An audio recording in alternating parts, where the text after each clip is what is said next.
ഇവിടെ അമ്മാജി ഏണിയും കൊണ്ട് നിൽപ്പുണ്ട് ഗൈസ്. എന്നോട് പൊക്കത്തോട്ട് കയറാൻ പറഞ്ഞു. പൊക്കത്തോട്ട് കയറുമ്പോൾ എന്താവുമെന്ന് എനിക്ക് അറിഞ്ഞൂടാ. നോക്കാം. ഒടുക്കം ഏണിയിലും കല്ലിലും ഒക്കെ ചവിട്ടി ഒരു സാഹസിക പ്രവണത തന്നെ കഴിഞ്ഞ് ഞാൻ ആ വീടിൻ്റെ പൊക്കത്തങ്ങ് വലിഞ്ഞു കയറി. അച്ഛൻ്റെ വായിരിക്കുന്നത് കേട്ടത് വേറെ കാര്യം, എന്നാലും എൻ്റെ പൊന്നോ. അങ്ങനെ അത് കഴിഞ്ഞു എന്നും പറഞ്ഞ് ഞാൻ എൻ്റെ വീടിൻ്റെ പൊക്കത്തോട്ട് നോക്കിയപ്പോഴത്തേക്കുമാണ് എൻ്റെ അമ്മ. ഞാൻ ആദ്യമായിട്ട് എൻ്റെ വീടിൻ്റെ പൊക്കത്ത് കയറുന്നത്. എന്നെ കയറ്റില്ല, ഏണിയിൽ ഇതുവരെ എന്നെ കയറ്റിയിട്ടില്ല. അതുകൊണ്ട് ഞാൻ ഇതുവരെ എൻ്റെ വീടിൻ്റെ പൊക്കം ഇതുവരെ കണ്ടിട്ടുമില്ല. കൈയൊക്കെ ഇച്ചിരി പൊട്ടിയെങ്കിൽ എന്താ, വീടിൻ്റെ പൊക്കത്ത് ഇത്ര നല്ല സ്ഥലം ഉണ്ടായിട്ട് ഇപ്പോഴൊന്നും കാണാൻ പറ്റുമല്ലോ എന്നോർത്തി ഞാൻ കയറിയത്. ഓക്കെ, രണ്ടാമത് എൻ്റെ ഫോൺ പൊക്കത്തോട്ട് കയറ്റാനായിരുന്നു അടുത്ത പാട്.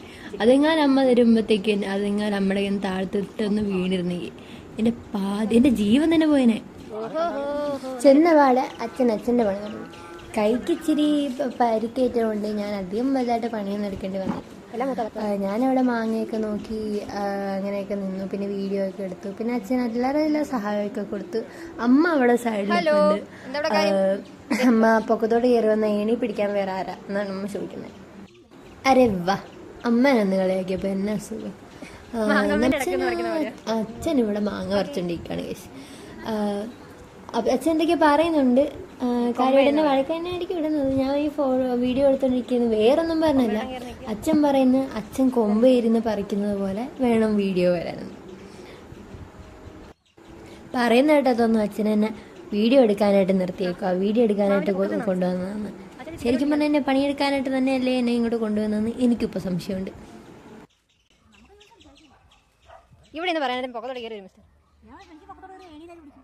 പിന്നെ എനിക്കൂടെയുള്ള പണി അച്ഛൻ ചെയ്യുന്നുണ്ടല്ലോ സമാധാനം. ഇതാണ് കേട്ടോ നല്ല രസമില്ല ഇവിടെയൊക്കെ കാണാൻ.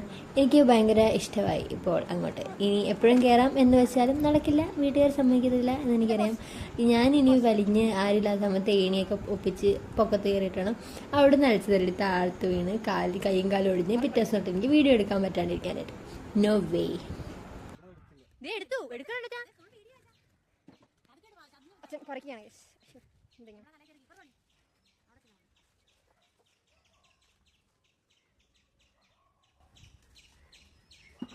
കഠിനാധ്വാനമാണ്. അങ്ങേറ്റത്തെ മാവില മാങ്ങ പറിക്കണ്ട അത്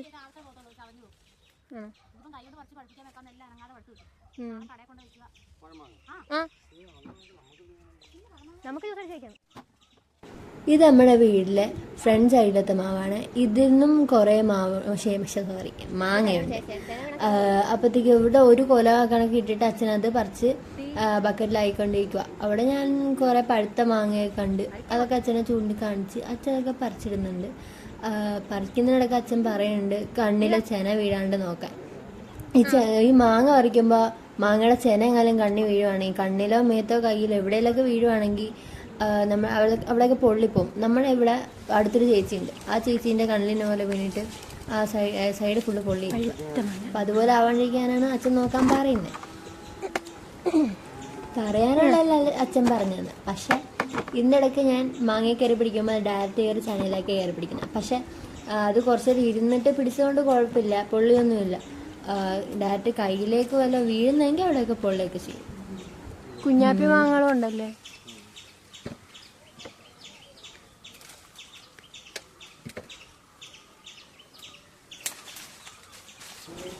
ബക്കറ്റിൽ അത്യാവശ്യം മാങ്ങയൊക്കെ ആവുന്നുണ്ട് കേട്ടോ.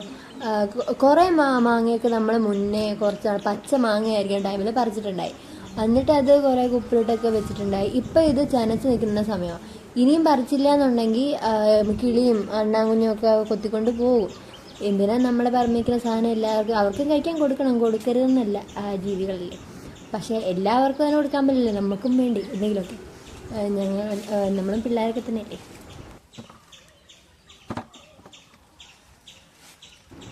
നമ്മുടെ വീടിന് ചുറ്റുമായിട്ട് 3-4-5 മാവുണ്ട്. അപ്പോൾ ഇത്രയും മാവിലെ മാങ്ങയൊക്കെ കൂടി പറിച്ച് ഇപ്പോൾ പഴുത്തിരിക്കുന്ന ടൈമിൽ പറിച്ച് ഇത് പഴുപ്പിക്കാൻ വെക്കും. ഇപ്പം ചനച്ചിട്ടല്ലേ ഉള്ളൂ. പഴുപ്പിക്കാൻ വെച്ചിട്ട് അത് പഴുത്ത് നന്നായിട്ട് കഴിയുമ്പോൾ അപ്പുറത്തെ വീട്ടിൽ ആൻറ്റിക്ക്, ചേച്ചിക്ക്, അമ്മമ്മയ്ക്ക്, അമ്മമാർക്ക് ഒക്കെ കൊടുക്കും കുറച്ചൊക്കെ. എന്നിട്ട് പിന്നെ നമ്മൾ കടയിൽ കൊണ്ട് കൊടുക്കും. പിന്നെ റിലേറ്റീവ്സോ അങ്ങനെ വേണ്ടപ്പെട്ട ആരെങ്കിലുമൊക്കെ വരുവാണെങ്കിൽ അവർക്കൊക്കെ പാക്ക് ചെയ്ത് വയ്ക്കും കുറച്ച്. പിന്നെ നമ്മുടെ സ്വന്തം കടയുണ്ട്, അവിടെ കൊണ്ട് കുറച്ച് വെക്കും. അങ്ങനെയൊക്കെ. പിന്നെ ബാക്കി കുറേയൊക്കെ നമ്മൾ ജ്യൂസ് അടിച്ച് ഫ്രിഡ്ജിൽ വെക്കും. ഞങ്ങൾ ചെനയ്ക്കാത്തത് പറിച്ചാൽ പഴിപ്പിക്കാൻ പറ്റൂലല്ലോ. ആ വലുതൊക്കെ നോക്കി പറിച്ചു.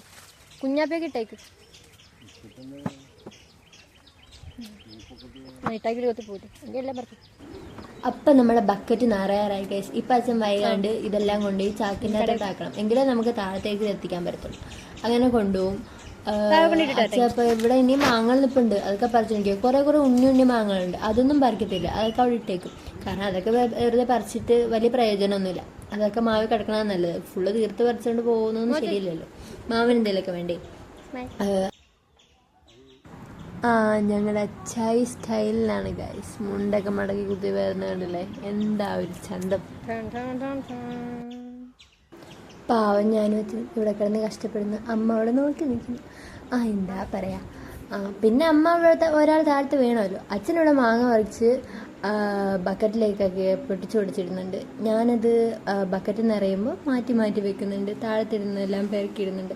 നമുക്ക് താഴത്തോട്ട് പടക്കെ ഇടാൻ പറ്റത്തില്ല. എന്നാന്ന് വെച്ചാൽ ഈ താഴത്ത് വീണെങ്കിലും ചളങ്ങി പോവുകയാണെങ്കിൽ മാങ്ങ പഴുക്കുമ്പോൾ ചീഞ്ഞു പോകും. അതുകൊണ്ട് അധികം താഴത്തോട്ടൊന്നും വീഴാത്ത വിധം, നല്ല ചെനച്ച മാങ്ങയാണ്, താഴത്തോട്ടൊന്നും വീഴാത്ത വിധത്തിൽ എടുക്കണം.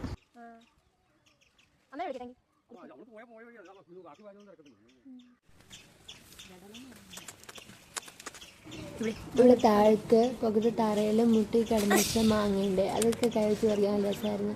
ഞാൻ അതൊക്കെ ഓരോന്നൊക്കെ പറിച്ച് പെറുക്കി ബക്കറ്റിലേക്ക് കൊണ്ടുപോയി. അങ്ങനെ ഈ മാവിലുണ്ട് ചേച്ചിക്കണി എല്ലാവരും കയറിയിട്ടുണ്ടല്ലോ. എന്നിട്ട് ഇത് നോക്കിയപ്പോൾ മാവേലൊക്കെ അത് ഇത്തിക്കണ്ണി കയറിയിരിക്കുന്നു. ഇത്തിക്കണ്ണി കയറി കഴിഞ്ഞാൽ മാവ് പെട്ടെന്ന് നശിച്ചു പോകുന്നൊക്കെ പറഞ്ഞു. അപ്പം അച്ഛൻ അത് കാണിച്ചു കൊടുത്ത്, അച്ഛൻ മുന്നേ കണ്ടായിരുന്നു, പ്രത്യേകിച്ച് കാണിച്ചു കൊടുക്കേണ്ട ആവശ്യമില്ല. അച്ഛൻ അമ്മച്ചി താഴത്തിന്ന് ചായ പൊക്കത്തോട്ട് എറിയാൻ നോക്കിയിട്ടുണ്ട്, പക്ഷെ പിന്മാറി. പൊക്കത്തോട്ട് വരത്തില്ല എന്ന് പറഞ്ഞു. പിന്നെ മടിയൊക്കെ മാറ്റി വെച്ച് ചാടിക്കയറുന്നുണ്ട്. പൊക്കത്തേക്ക് എറിഞ്ഞു. വന്നു. വരുന്നുണ്ടോ?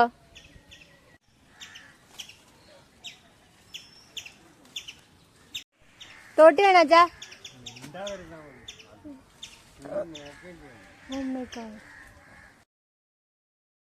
അച്ഛൻ ഇപ്പം പറിക്കുവാണ്.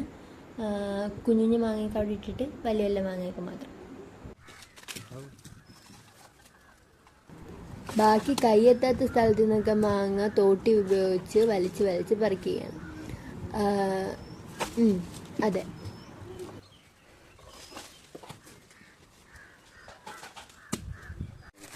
മാങ്ങയൊക്കെ താഴത്ത് വീഴുന്നുണ്ട്. അപ്പോൾ അത് പെറുക്കാൻ ചെല്ലാനായിട്ടുള്ള എൻ്റെ കുഴവായി. ഞാൻ ചാക്കും കൊണ്ട് മാങ്ങയൊക്കെ പെറുക്കാനായിട്ടൊക്കെ ചെന്ന് ഓരോന്നൊക്കെ ആയിട്ട് പെറുക്കി ചാക്കിൻ്റെ അകത്തിട്ട് അനക്കം തട്ടാത്ത തീരണമെന്ന് പറയുന്നുണ്ട്. ഞാൻ മാങ്ങ എടുത്ത് വലിച്ചെറിയുന്ന സൗണ്ടൊക്കെ അവിടെ കേട്ടു. അച്ഛൻ മാങ്ങ എടുത്ത് വലിച്ചെറിയാതെ ചതഞ്ഞു പോവും എന്ന് പറയുന്നുണ്ട്. മാങ്ങാക്കുലകൾ കാറ്റത്താടുന്നു എന്ന് പറയുന്നത് ഞാനിപ്പോൾ റിയലൈസ് ചെയ്യുന്നു. പക്ഷേ കാറ്റൊന്നുമില്ല, മാങ്ങാക്കുല മാത്രമേ ഉള്ളൂ. മാങ്ങ വരി ചെളികുത്ത് സന്ദർഭത്തിന് പറ്റിയ ഡയലോഗിലെ. ഇവിടെ എന്നിട്ട് ശരിക്കും നല്ല രസമുണ്ട്. എൻ്റെ വീടായതുകൊണ്ട് പറയുമല്ല, ഇവിടെ പൊക്കത്ത് നിന്നിട്ട് നല്ല കിളികളുടെ സൗണ്ടും പശു കമറണ സൗണ്ടും അതൊക്കെ കേൾക്കാം. കുറേ തത്തകളൊക്കെ ഉണ്ട് കേട്ടോ ഇവിടെ, കുറേ പൊക്കത്ത് മരത്തിലൊക്കെ ആയിട്ട്. അതുകൊണ്ട് തത്തയുടെ സൗണ്ടും കുരുവി, അടക്കക്കുരുവി, മാടത്ത, പ്രാവ് അതുപോലത്തെയൊക്കെ ജീവികളുടെ സൗണ്ടൊക്കെ കേൾക്കാം. എന്ന് പറഞ്ഞാൽ മൃഗശാലയൊന്നുമില്ല കേട്ടോ. അമ്മ ഇവിടെ നിന്ന് ഭയങ്കര മാങ്ങഴിപ്പാണ് കേട്ടോ. മുഖത്ത് എക്സ്പ്രഷനൊക്കെ മാറണ കോമഡിയാണ്. അയ്യോ അച്ഛനവിടെ തോട്ടിയൊക്കെ കൊണ്ട് വേറെ മാവിൽ നിന്ന് മാങ്ങ പറിച്ചോണ്ടിരിക്കുന്നു. അയ്യോ അച്ഛനിപ്പോൾ താഴത്തേക്ക് ഇറങ്ങി വരുന്നതിൻ്റെ സംഭവമാണിത്. എന്നിട്ട് അമ്മയുടെ കോൺസെൻട്രേഷൻ ഫുള്ള് മാങ്ങയില.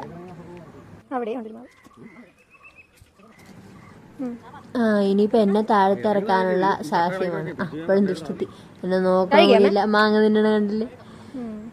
അപ്പം ഞാൻ താഴത്ത് വന്നു ഗൈസ്. എങ്കിൽ ശരി, ഇനി വേറൊരു വീഡിയോയിലൂടെ കാണാം. എൻ്റെ ഈ വീഡിയോ ഒന്ന് മനസ്സിലാക്കണേ കേട്ടോ. എൻ്റെ യൂട്യൂബിനെ കത്തണേ. ശരി, ഓക്കെ, ബൈ.